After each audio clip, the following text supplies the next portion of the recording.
I'm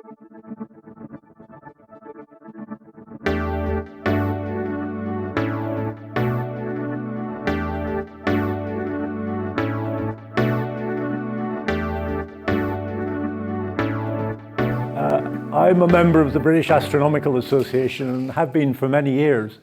And the BAA has a number of observing sections covering things like the various planets, comets, variable stars. But one of them is the deep sky section. And that is mainly people who like imaging the deep sky. Some of them take excellent pictures, and some of them will be in this talk. But for several years, I've gone to their meetings and listened to them showing their pictures and thinking, really, the photons they're using to make these pictures are carrying a lot more information. So I decided over the last year and a bit more to put together a talk based on my own amateur spectra of deep sky objects and try and pull out some of the information that is there potentially in the data they're getting from these objects. So what do I mean by the deep sky? Well, for the purposes of this talk, I'm talking about everything really within the galaxy outside the solar system, but I'm excluding normal stars because that would be a whole other talk. But including interesting things like nebulae, star clusters, novae, and then outside the galaxy, all sorts of galactic objects, extra-active galactic nuclei, supernova. And the aim really in putting the talk together and presenting to that sort of audience is to show that the quantitative information about these objects can be obtained with relatively simple equipment. I use a Shell-Yak laser, and all the spectra you'll see in this talk were taken with that, and I'll show a picture of the equipment during the talk. The aim is to show that you can obtain information with that equipment, but also that in the case of some objects, such as transient objects, you may be able to gather really scientifically useful information. When one of these objects goes off, you may well be if you get a notice about it and have a clear sky, you may be one of the first people who could get a spectrum of a new nova. For example, we don't know when T Corboir is going to go off, but and it's going to be bright. And it may be amateur equipment that's best able to get some of the early recorded data of an object like that. So there is a lot of potential scientific usefulness in this sort of in getting these spectra. So it's arguable that the beginning of astrophysics really started with the application of spectroscopy to study objects in the night sky. And some of the early pioneers of this were this couple, William and Margaret Huggins. He was observing visually.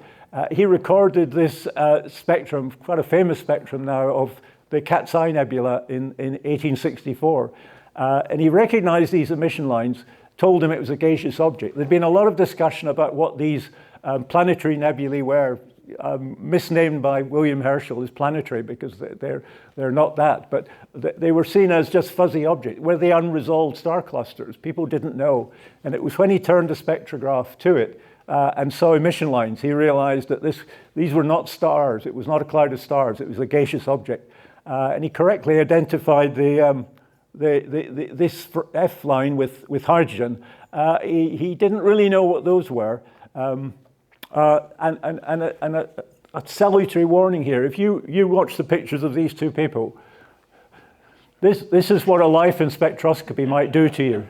So be careful. The line here labeled N was proposed to be a new element called nebulium, a bit like helium was discovered in the sun. And it was a long time before it was recognized that these were really examples of forbidden lines which are not easy to create in the laboratory because they only exist within a very rarefied gas. This is a picture of William at the eyepiece of his telescope in London in his observatory. This was his visual spectrograph. He would stare in there, look at it, and make manual recordings of his observations. And this is his observation. I'm not sure that the position of the output from the furnace in there was ideally located relative to the slit in his spectrograph. But he managed to get some good data even though, in spite of that. So the real advance in this and spectroscopy came with the application of photography. And it was pioneered by this amateur, Henry Draper, who unfortunately did not live very long after he started doing this. It was his widow, Mary Anna Draper, who gathered together his data, his observations, and published them in the Henry Draper catalogue. Much of that was data recorded at the Harvard College Observatory by Edward Pickering and his group of women or computers, as they were called, who analyzed images like this. Okay, is the battery gone? I think the battery's gone. Ah, no, there it is. Images like this, which were recorded at the objective prism of some of their refractors. I think he actually had the prism down here in front of his camera box, but eventually it was moved up to the objective end of telescopes. So this was the early stages in spectroscopy of the night sky. It was the early spectrograph used prisms. Nowadays, people use diffraction gratings. This is the Shelyak Lisa on the back of my telescope with a calibration unit, an imaging camera, and a guide camera. This is a C11. And this is what it looks like inside.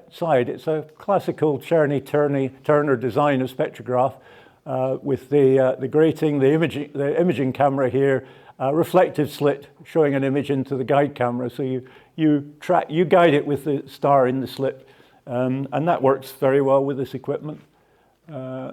So what is, going back to William Huggins' observations, what is a planetary nebulae?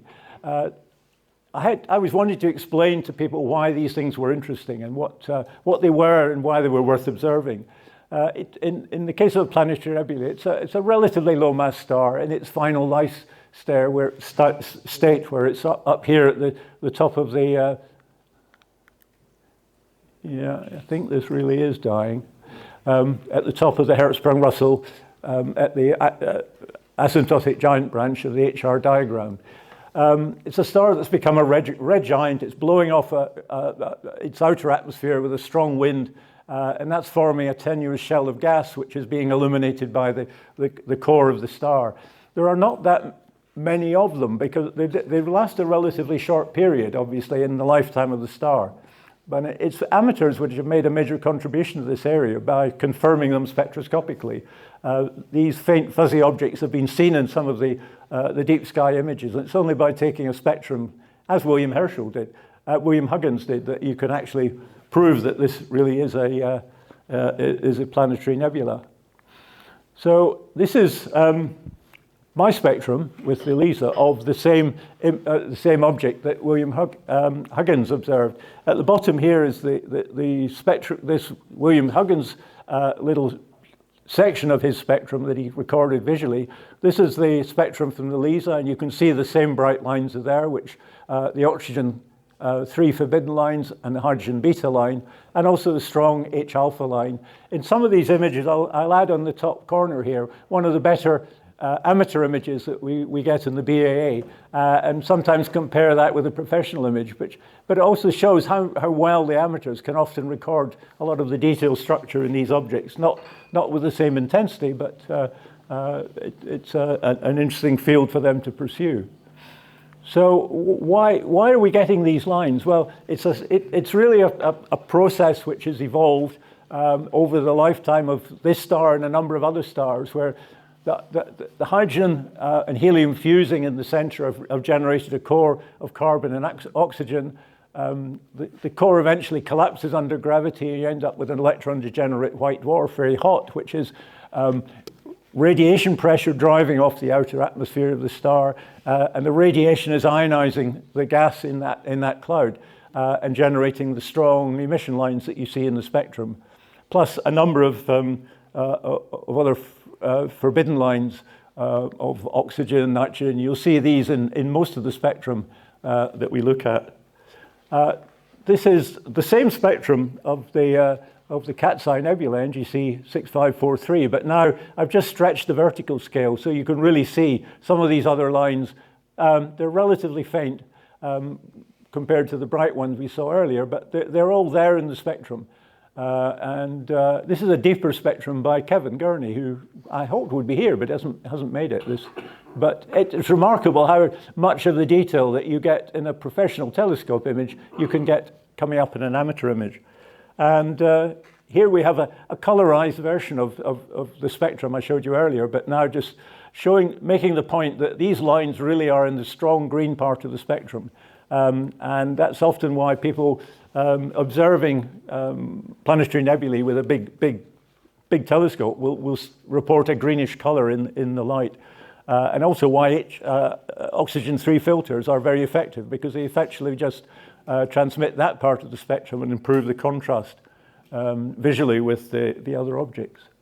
So moving on to the question of what quantitative information you can get from a spectrum. Well, you can measure the wavelengths of the emission lines, and that will help you determine the motion of the object through space. What I've done is take the most prominent emission lines. These are arrest wavelengths. These are the measured wavelengths you can get from a proper calibrated spectrum, and you can turn that into a wavelength shift and a velocity. You can use this formula here with c as the speed of light to work out the velocity in kilometers per second, and it comes out to be just over minus 62 kilometers a second, with a certain amount of uncertainty with the equipment we've got. But it's very interesting if you start comparing these with published values. With amateur equipment, we're capable of getting perfectly accurate values for many of these measurements. Not as precise, but certainly accurate enough to be interesting. And the other thing you can do is you can use the strengths of lines to determine things like electron temperature and electron density. If you use the oxygen-3 lines, there are actually 3 of them, the two bright ones, but there's a rather dim one here. And if you take the ratio of the intensity of these 3 lines, you can work out with this formula here the electron temperature. And this is a cascade of these emissions coming down. And again, the value you measure is pretty close to what you find in the literature. And similarly with the electron density, you use the 2 sulfur 2 lines that are beyond the red end of H alpha. The ratio of those lines plus the electron temperature will give you a value for electron density, which is again pretty close to the published value. So it shows you the kind of spectra amateur can get are capable of making interesting measurements. Let's move on to another another planetary nebula, the Ring Nebula. Different looking object because it's got a relatively dark center in the middle. In my spectrograph, the guiding image is shown there. So the slit is running pretty well across the center of the nebulae. And that's why if you look at the spectrum you get, some of the lines are broken because they're really only picking up emission in the ring, whereas some like H alpha and H beta do run across the whole spectrum. But you're getting the same range of forbidden lines that we were seeing in the Cat's Eye Nebula. If we do the same kind of calculations on that, the mean radial velocity you get from the emission lines, and you have to always remember to correct for heliocentric velocity. In this case, you're getting a value, again, very similar to what's published, and similarly for electron temperature, where it's coming out to, in the right ballpark, about 11,000 Kelvin. And higher temperature, but lower electron density than we get for than we saw in the Cat's Eye Nebula. So looking now at a different sort of nebula, the Orion Nebula, a nice color image here, which picks out the range of nebulosity you're getting from a number of different elements in there. This is the trapezium, an image of the trapezium nebula in the center, which is the main source of illumination for some of these, of ionization for some of this gas. And again, it shows you where the spectrograph slit just runs right across the center of the nebulae. And you get a range of this very similar emission lines here, the hydrogen with a couple of nitrogen 2 forbidden lines and the oxygen 3 lines here, but they're now more extensive because we're picking up a whole range of nebulosity across the width of the nebula. And you can, again, do similar temperature analysis of it. First of all, you have to remember and correct spectra for things like interstellar extinction if you're trying to get the relative strength of the emission lines in different parts of the spectrum. So you're doing doing a careful analysis of that. The electron temperature comes out at different values for different elements. So you're picking up different regions of the nebula that are being excited at different temperatures by the emission that's coming from these bright stars in the center. And similarly, you can measure the electron density as before. Now moving on to a completely different object. We're now seeing the spectrum of stars, collective star spectra. We're now, rather than a very faint continuum, you're getting a strong continuum, which is a composite of the emission from a whole range of stars. The most notable things within that are there are a number of absorption lines now of things like calcium-1, magnesium-1, sodium-1, plus the Balmer series. And of course, lines like oxygen, which appear in all of these spectra and are a very useful feature for checking wavelength calibration. So if you want to understand where some of these lines are coming from, it's useful to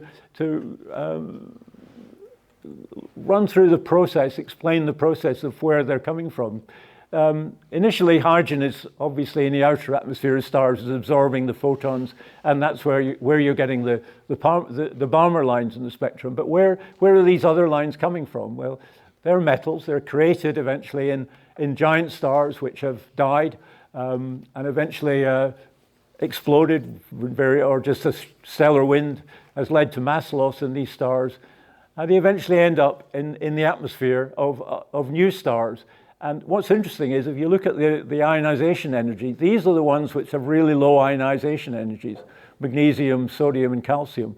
They therefore readily absorb the photons being emitted. And these are the deep absorption lines that you see in the spectrum of galaxies and in star clusters. And it's all information on the chemistry and the evolution of where these stars have come from. And the CH radical is mainly from interstellar clouds, which have absorbed the photons in transit before you see the light. So now looking at a completely different object that we might see one fairly soon, hopefully. It's a thermonuclear explosion on the surface of a white star, which has been accreting material from a main sequence star. A stream of disk has passed across, formed an accretion disk, and that material is then gradually falling down onto the surface of the white dwarf. It's forming a denser and denser layer, and eventually the temperature rises to a point which ignites a thermonuclear explosion within that accretion disk. Material is ejected, it forms an expanding shell around the white dwarf, which both emits and absorbs light. And that process is recurrent because eventually it dies down, the object fades, but the material continues to build up. A new accretion disk builds up, and there will be a second nova explosion at some point in the future. There are, I can't remember the exact number, it's something like eight or 10 recurrent nova which have been observed to repeat within recorded history, but it's probably true that every nova will at some point recur, and it may be tens of thousands of years before it happens again. There is an interesting one in M31, which is now erupting pretty regularly on an annual basis, and I think that's the most fast, or the fastest recurrent nova that there is, and it's often amateurs that pick that up for the first time when it goes off each year.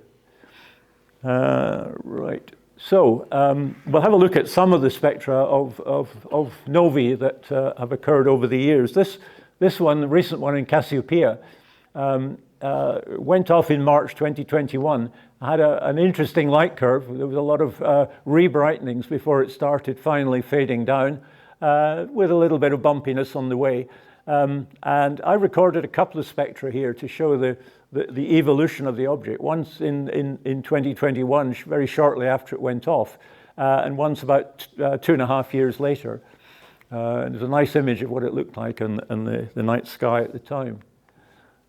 This is the spectrum. It was only 23 hours after discovery was announced that I was able, fortunately, had good weather and was able to get the spectrum, which is dominated by these strong Balmer emission lines, but also with very obvious P Cygni dips on each of the lines, in fact on all of the emission lines there.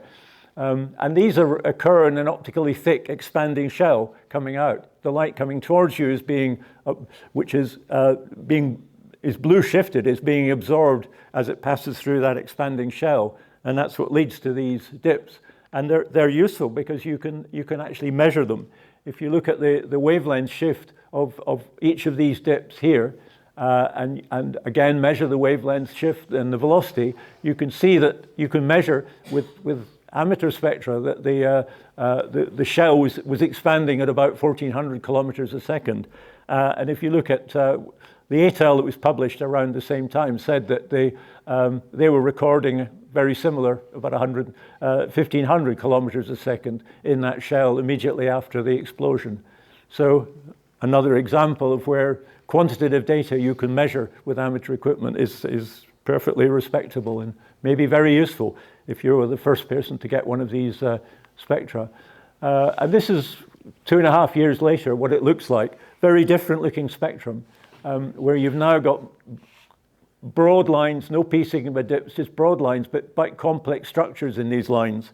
And if you look at the hydrogen Balmer lines superimposed, they all have very similar width of about 1,000 kilometers a second width, and some of the other lines, helium-2 and iron lines, very similar structure. But now this structure in the lines is indicative of many possible thin shells of gas within the ejecta, which are emitting, each of one is emitting the light at slightly different wavelengths and different velocities in the expanding shell. Now to something really completely different. This now quite famous object, SS433, one of the first objects that was believed to probably contain a black hole. It's a possible black hole binary where you have, again, accretion from a main sequence star onto an accretion disk, but this time around a black hole, which has got a strong, potentially magnetic field that's generating a jet coming out of it. And here's a couple of spectrum I recorded several years apart of the H alpha line, and now we're looking at velocity here of thousands, tens of thousands of kilometers a second. And as well as the H alpha emission from the accretion disk, which is essentially at zero velocity relative to the system, you're getting these emission coming out at much higher, or in some cases, blue shifted, mostly red shifted, these lines showing you the velocities that are coming out in this jet that you can measure. And I believe it goes at some points up to nearly a quarter of the speed of light. And now going extragalactic to look at something further away, M31, which is about 20% larger, they believe, than our Milky Way. A nice image of it up here. I put the spectral split right through the middle and recorded this spectrum, which again is not that different from M13. It's basically a collective spectrum of stars, but with a number of similar emission lines there for the same reason. And you can measure if you take the hydrogen Balmer lines, which are very clear in that spectrum, and measure the radial velocity from those, you get about minus 300 kilometers a second. And this useful reference for extragalactic objects, the NASA IPAC database, NED for short, it comes out at essentially the same thing. There's a lot of interesting history about this because it was one of the first redshifts measured by Vestas Seifert at Lowell Observatory, when his boss, Percival Lowell, said, go and measure these fuzzy objects in the sky because I think they're planetary systems being formed. And Vice Schleifer had to go back and say, sorry, boss, they're not planetary systems, they're galaxies, extragalactic objects. And he measured the radial velocity of a number of these objects, which eventually formed one of the bases on Edwin Hubble's expansion of the universe, along with when you added that with the Henrietta Swan-Leavitt Cepheid data, he was able to show that the universe was expanding. So it's got a lot of historical interest, this particular object. And another galaxy, very different sort of galaxy, is M82, where you've, relative to the continuum, you've got huge emission lines coming out from the active activity within the galaxy, particularly in hydrogen alpha here. There's a couple of nice images here. This is an amateur image and a space telescope image. If I'd swapped these around, you probably wouldn't have noticed the difference. The amateurs can get really good images if they, with good equipment, and they take time to integrate over long periods. But what I was going to do is really look into this region, these lines, in a little bit more detail and see what they will tell us. Well, if you just expand that part of the spectrum, and I've marked on it the rest wavelength of these three lines, and what you can then do is obviously work out the velocity from them, correct for heliocentric correction, and you get 200 kilometers a second. And there's a range in the literature, but it seems to be around about 200 kilometers a second is what you most often find when you look that up. Another object is this is made famous by the Event Horizon Telescope. It was the object in which the first image of a black hole was recorded. Again, very similar, but now you can even visually quite see that these strong absorption lines are clearly redshifted relative to their rest wavelength, and you can work out that the velocity, radial velocity of M82 is about 1,300 kilometers a second, very close to, again, the published value, and certainly within the measurement errors that you're able to make with this sort of amateur equipment. And then we move on to what sometimes is referred to as the active galactic nucleus, ZOO. They're all really objects with with probably a black hole at the center, a strong accretion disk, and in many cases relativistic jets coming out. The different classification of objects is really often attributed to simple line of sight differences, where we've got radio galaxies and Seyferts, quasars and blazars when you're really looking down the spout of the jet. That's just summarizing what I've just said. The blazars are obviously very interesting from an astrophysical point of view. They're very uninteresting spectroscopically because they have almost no emission lines. And they're generally pretty faint, and I've not been able to record anything very interesting in their spectrum. But certainly in the Seyfert galaxies and quasars, you do see some interesting things. This is M77, where again, we'll look at that region and that region where the main emission lines are. The slit in this case was across the center of the galaxy. And if you look at these lines, these particular emission lines, and work out the radial velocity from them, you get a mean radial velocity of about 1100, correct it for heliocentric motion, and 1123, that corresponds to a redshift of 0.0037, which is pretty well exactly what you find in NED if you look it up. But what's interesting is if you look at the two oxygen 3 lines, they have a rather different radial velocity.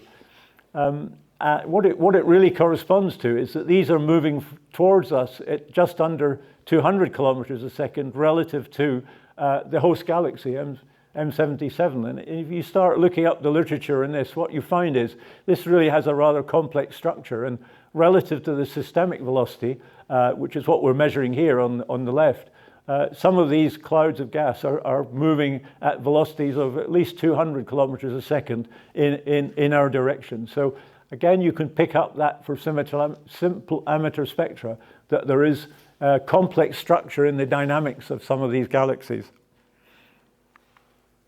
And now, the same spectrum, but looking at the hydrogen alpha line. And this I've just blown up this part of the spectrum so you can see there's a lot of emission coming around in this area. But also, as you go out to either side of it, you're picking up, particularly the brightest line is the hydrogen alpha line in that case. And if you look carefully, you can see there's clearly a displacement in wavelengths between these two lines. So what, if you want to follow that up, what interesting information can you get out of that? Well, if you take that image again, and what I started doing was just initially measured it in terms of x-coordinate on your image. If you start from one side and just work out the wavelength of that line as you go across, you measure the wavelength, and if you plot up here at the top right, you can see the x-coordinate against the measured wavelength, and you get this very obvious S-shaped curve. What it'd be nice to do is to turn that sort of empirical measurement into something a little bit more physically meaningful. If you know the image of the size of the image on the sky, you can work out in arc seconds what the displacement, excuse me, the displacement in going across this range of y coordinates on your spectrum in arc seconds, and you take the measured wavelength and turn that into an absolute v sin I measurement of velocity. And then reduce that to a relative velocity relative to the center, you get this rotation curve of the galaxy here relative to the galactic center, measuring out in arc seconds, and the speed in kilometers a second. So you're able, with simple equipment, to measure something as interesting as the relative rotation of that galaxy as it's projected onto the sky. You can go, if you're interested, you can dig a bit, you can go a bit deeper and work out what the angle of inclination is of the galaxy, and turn that into an absolute measurement of the rotation speed.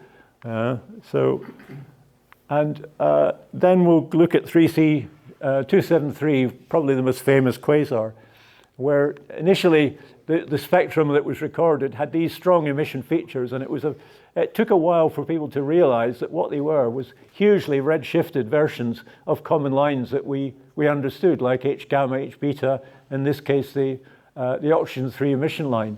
And if you work out the redshift of each of those lines and a corresponding the wavelength shift and a corresponding redshift, you get a value of 0.158, which it tells you that it's receding from us at over 47,000 kilometers a second.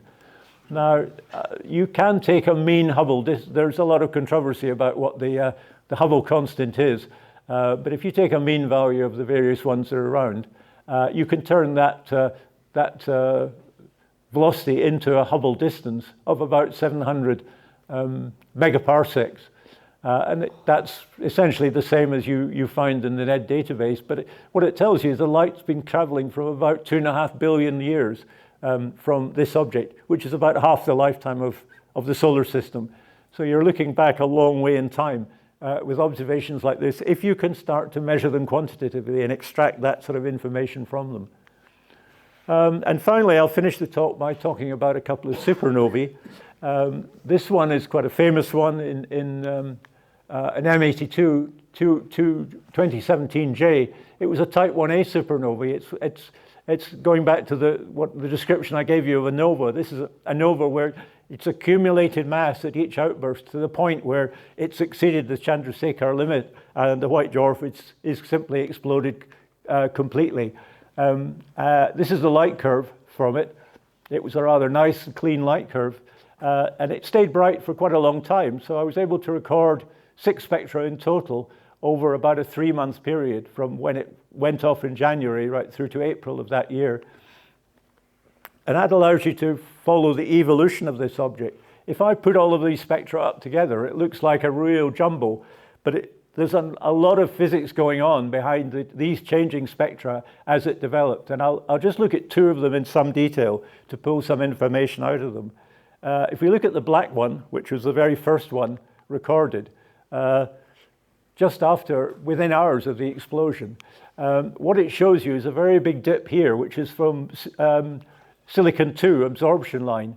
The rest wavelength of that line is back here. It's actually been blue shifted by about 300 angstroms, which corresponds to just under 15,000 kilometers a second in the initial explosion of that supernova. And what's also in the spectrum is interesting is this local sodium absorption line. That's in our galaxy, and therefore it's a very good relative wavelength calibration check to prove that this really is where you think it is, that absorption dip. And then when you go back to the spectrum, a couple of months later, our sodium dip's exactly in the same place. It's showing you that the calibration of these spectra and wavelength is correct, but the silicon-2 line has gone back from there to here. It's almost back at the rest wavelength, and the ejecta is now moving at only about 1,800 kilometers a second. So you could monitor the initial speed of the explosion and the gradual slowdown of that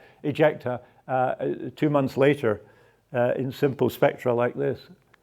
And this supernova, which is relatively recent in M101, that's it there, had an interesting light curve. It went up very quickly and then slowly fell down, and then took a dip, which I think is argued to be due to the formation of dust at this point, and it's continued to fall down slowly. It's still relatively bright. It's still above 16th magnitude. I managed to get 4 spectra, and I'll show you what these tell us about the object, which were relatively soon after in its initial bright phase here. This is what the 3 spectra look like. Incidentally, a number of these spectra have been calibrated in absolute flux. What I do is I measure the V-band magnitude of the star concurrently with recording the spectrum with a second telescope, and I can use that V-band magnitude to calibrate the absolute flux of the spectra. So you can see that these changes are absolute changes in the flux of the spectrum as it evolves. I'll just look at the first and last one again. This is the first spectrum, just very shortly after it, and there are a number of emission features that you can see. You can measure the redshift of those, and it comes out at about 240 kilometers a second. But if you go and look at the redshift of the galaxy, it's also 240 kilometers a second. So what on earth's going on? There's no relative motion there, apparently. And that's because what you're seeing is flash ionization of material that was already around in the region of that supernova when it went off. That flash ionization is just generating those emission lines at the same wavelength, the same relative velocity as the galaxy itself. But you can contrast that with what happens a few weeks later, about 25 days later. This is a spectrum I recorded then, and it puzzled me for a while. What on earth, how could I interpret this? I eventually, by digging into the literature, found this spectrum of a similar type 2 supernova in the past, and that identified what the lines were. So I can now put identification marks on these lines and know the rest wavelength from that. And again, you can work out the velocity of the ejecta, which is what you're picking up the spectrum of here. And you find it's blue shifted by about 7,000 kilometers. This is a material coming towards us at that sort of velocity. And the published assumption was that the initial shock of the explosion was in the region of 10 to 15,000 kilometers a second. So to record it three and a bit weeks later at 7,000 is perfectly consistent with what you'd expect. And then I think the final object I'm just going to show you is the Crab Nebula, which is complex and interesting. This This is an image of it up here. The slit in this case was just across the center of it, the Guider image. And you can see the emission lines in oxygen 2 and in hydrogen, the H alpha region, are complex and structured, reflecting the different structure of the nebula and the ejecta within it. And if you look at the O3 lines, this is what these are the images of the same lines. But up here, what you see is the interpretation of these two peaks as being oxygen 3, which is being emitted at, has a radial velocity of minus 847 kilometers a second. But if you look down here at the same peaks, you can interpret these two parts as now oxygen coming out towards you, redshifted at 1422 kilometers a second. And what that's really telling you is you're just looking at different parts of this nebula, both of which are emitting light in oxygen 3. Some of these peaks are from the material that's coming towards us, and some that's going away from us. And again, if you look it up, this is within the range of the expansion velocities that have been measured in M80, in M1. So just some closing thoughts, which I prepared for the audience I was talking to, who, remember, were deep sky imagers. That if you interrogate the photons you see with a spectrograph, you could learn a lot more. You can measure the wavelength, you can find out what element they were created in. It'll tell you something about the history of the object, and you can certainly get quantitative information out of these spectra.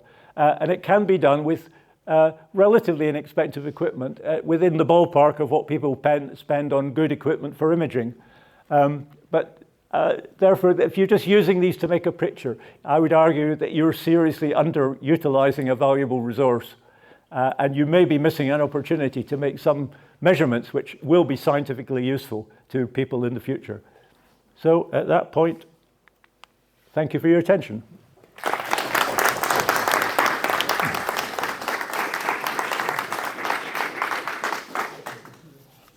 Question? Yes. Yeah. I've made comments of that nature to a certain astronomical society. You're under similar, and I got quite a backlash from the deep sky imagers who spend hours and hours and thousands on equipment to get pretty pictures. I mean, they're nice pictures, they're great to look at, but how about the science? Yeah, we are the testing.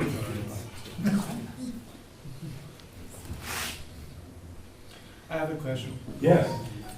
What is your technical setup in your spectrograph? What is your technical setup in your spectrograph? What is the slit? What is the grid? Which kind of was it to C11 telescope? It's a spectrograph. It's a Shellyak laser with a 23 micron slit, sitting at the back of a C11 with a focal reducer, so it's running at f5.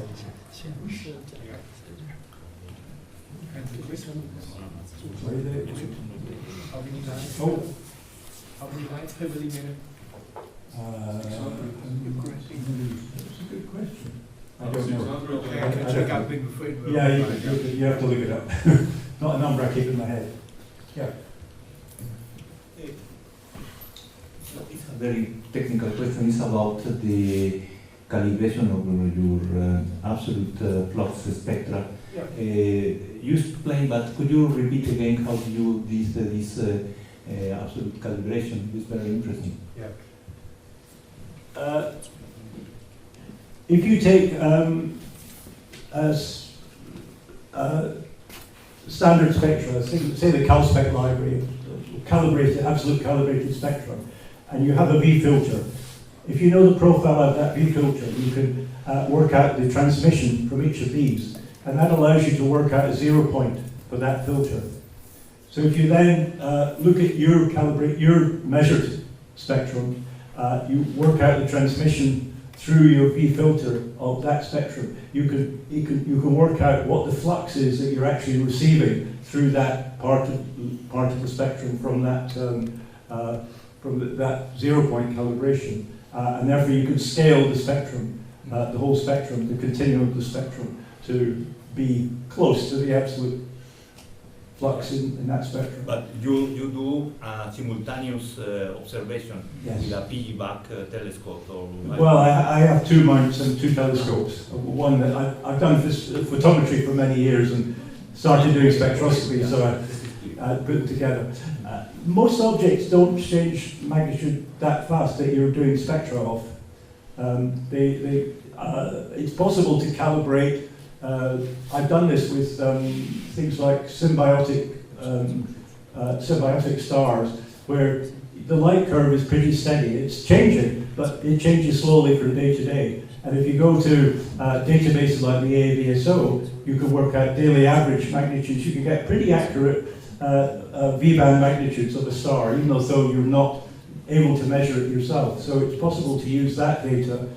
What's important is that you're consistent with the filter profile that you use throughout the whole process. And I'm careful to do that for both the extracting the 0 point and doing the photometry.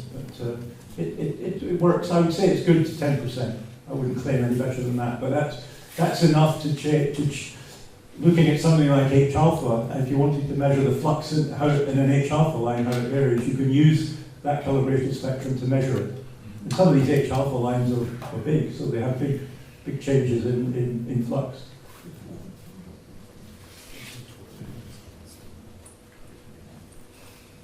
Okay, time to go home.